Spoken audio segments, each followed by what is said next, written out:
Nah, bro, I'm good. I don't want no parts of this. Again. You are absolutely insane if you think that people are actually going to go see this movie. The first one flopped. Why are you trying to make this a franchise? You are going after a huge franchise loved by a lot of people. This particular franchise, Fast and Furious, has made a lot of money. We're talking billions of dollars. And Vin Diesel will be pissed if he heard that you're talking shit about it. I don't know, man. I don't want no parts of this. I'm out of here, bro. You're on your own. You and your Need for Speed. Man. Walk away. Listen, you need to stay tuned because I'm going to tell you why Need for Speed should definitely be a franchise and we should stop with this Fast and Furious nonsense. We're flying cars into space? Really?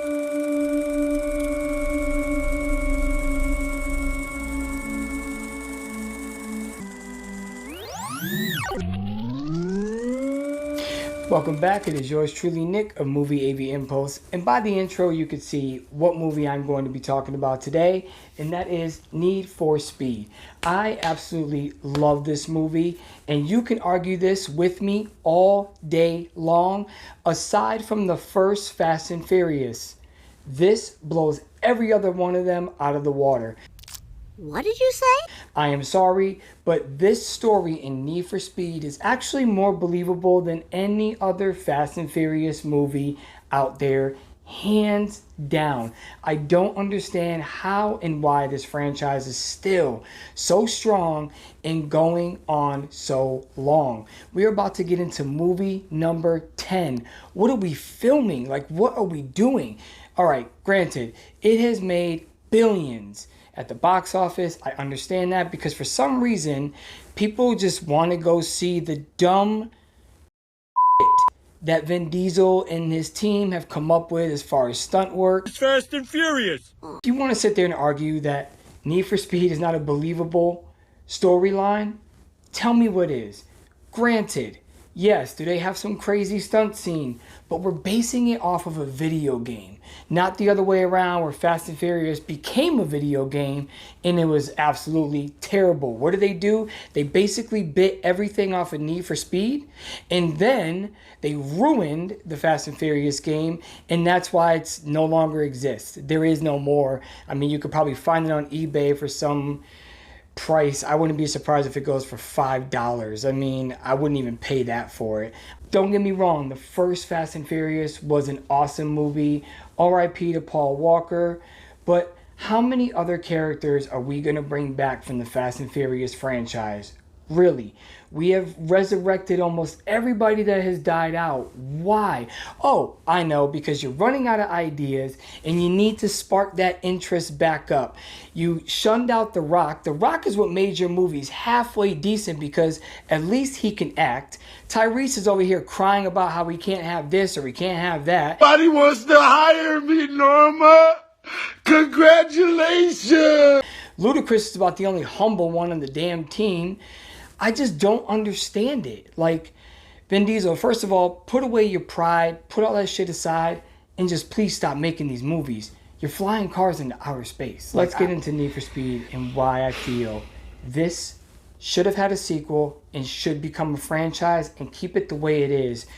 When it comes to Need for Speed video games, we have had The Run, we have had Undercover, we have had the best one, Most Wanted, we have had Carbon, we have had Heat, we got the new one coming out, Unbound, but literally we have Hot Pursuit. There are so many storylines that we can base the sequel off of. This one basically reminded me of The Run with a little bit of side twists here and there, but basically you're racing to get from one side of the United States to the other to take place into this race. The announcer of this race is played by Michael Keaton. I mean, it's Michael Keaton. Michael Keaton doesn't put his name behind crappy movies. So why did we not get a sequel? This made $203 million. 203 in 2014 when it came out. Why is it not getting a sequel? We should definitely get this as a sequel. But before we do that, to prove my point, I think we should get this on a 4K. The colors of these cars that are in this movie. First of all, I know the hero car is a Mustang, and I am not a big fan of the Ford Mustang. This one is the Shelby Carroll Carol was working on with the guy from Ford himself, hired Toby, which he had a shop. He built the car up and finished it, and they ended up selling the car for like $2 million, somewhere up there. During the whole like presentation and everything like that of unveiling the car and watching people bid on it, it finally got bought, and in order for the guy to buy it, he wanted to prove that it could do over 200 miles an hour. But the true hero car for me in this movie is that Koenigsegg. Oh my God. I would just absolutely love to just sit in one, let alone have the ability to own one.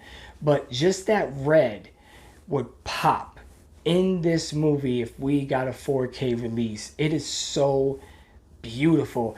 So essentially they race 3 different Agueras. They're all the same specs. They're all just as fast. And Dino and Toby and the other kid, they want to prove that Toby is the best driver, but Dino, being the guy that he is and the millionaire that he is, and he thinks he's a big shot, he wants to prove that he's faster than Toby. Dino killed Toby's friend, which was Dino's fiance's brother, which is crazy. And then this guy's sitting at the funeral like he did nothing wrong. But he ends up hiding the Koenigsegg that they were racing in. Toby had got locked up. He got blamed for the murder, and he ends up getting locked up, but then he gets released. And he wants to join this race that is being held by Michael Keaton's character. And he only hosts this race, and then whoever wins the race gets all the cars and then all the money that everybody has put in. So you're looking at like, $3, $4, $5, $6, $7 million in cars. That's if they're not trashed. But even some supercars trashed will still fetch you $250,000 to $500,000 depending on the car. Well, they go from one coast, which is New York, all the way to California, and as they're crossing the coast, Dino puts a bounty out on Toby because he wants all this to stop. And yes, the scenes in this movie, the jumping, the escaping the cops, some of them are really unrealistic, but it's a movie. But this movie isn't flying cars into outer space. This movie isn't making cars jump from one skyscraper building to another one. This is not hooking up 2 Dodge Chargers souped up to the max and dragging a Volt out of a police station and running it down city streets. It's nothing like that.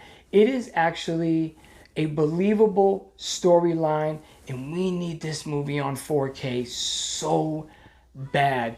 And I really wish that if they did it on 4K, I really feel like if we boosted the sales, because this is an awesome movie on 3D, and it wasn't even shot in 3D. There's a company that I bought this off of that they converted it to 3D, and it came with the Blu-ray as well. And unfortunately, I can't play the 3D Blu-ray because I don't have 3D anymore.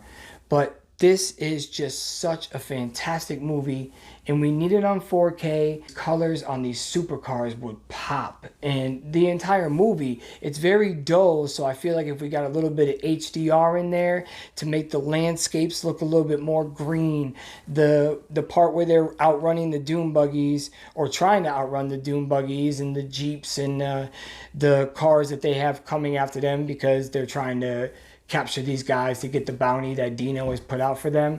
It is insanely crazy. And I remember one reviewer a long time ago saying that this was supposed to be the fastest, car on 4 wheels, and they're, these dune buggies are catching up to them. Well, the dune buggies are on their territory. They're in dirt. They had to turn down a dirt road. Mustangs, rear-wheel drive. What happens when you're on a dirt road and you have a 4-wheel drive vehicle chasing down a rear-wheel drive vehicle? Obviously. Release it on 4K. Everybody, let's get this going.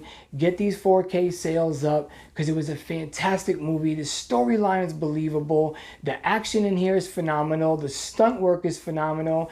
Yeah, there's a couple of mess ups here and there where you can tell, and once you see it, you can't unsee it. It's one of those, but it has so much action in it.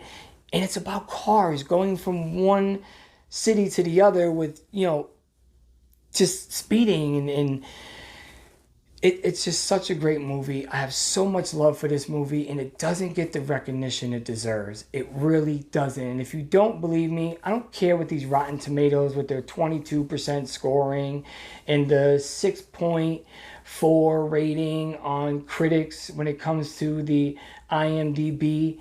This movie is really phenomenal. I don't understand why people really hated this movie, but we can watch The Rock be on pure ice and slide a missile all the way over to protect something. I don't even remember. That's how terrible these movies were. I tried to forget it. Almost every Fast and Furious, none of the storyline is believable. Like, come on. You know, we go to Tokyo and somebody gives you a brand new Evo in your second or third day in Tokyo. Like, come on, man. You get a brand new Evo and you get to destroy it while you're learning how to drift? Sure. Rock and I know Hobbs and Shaw's, you know, they didn't have anything to do with the franchise because they went their own solo way because Vin Diesel's a little girl and started crying about everything. And, you know, it went its own separate way. But, I mean, that's so unbelievable, too. The guy's holding a helicopter with his bare hand and with a chain, and he's just holding a helicopter there. And like, how bad do these movies need to get where you have a perfectly good movie right here with a great storyline, phenomenal action, stunt work? The only thing is, yeah, the cars roll when they get into accidents. Boy, do they roll and roll and roll and roll and roll. But this movie is just absolutely fantastic. Let's get that 4K release. And coming up on Wednesday is my top 5. And you know I'm not going to tell you what it is, but you might want to stay tuned until Wednesday. Other than that, I appreciate you sticking by. Hit that like button, as it helps me get into that algorithm. You don't have to subscribe, but if you like what you see, by all means, subscribe. And I always shout out channels and down in the description. If you just click that little more button, it drops down and you can see the other channels that I think are wonderful. And I usually switch it up every now and again. And at the end of the videos, I also have other videos and other people's videos and suggestions and other channels that you should probably check out. So make sure you always stick around to the end. Yes, I have the same outro every time, but hey, I'm just learning how to do all this, and I love bringing you content. And I love this whole YouTube thing. I love talking movies. Go and get Need for Speed. Anyways, y'all take care. I hope everybody had a good holiday. And I will see you on Wednesday.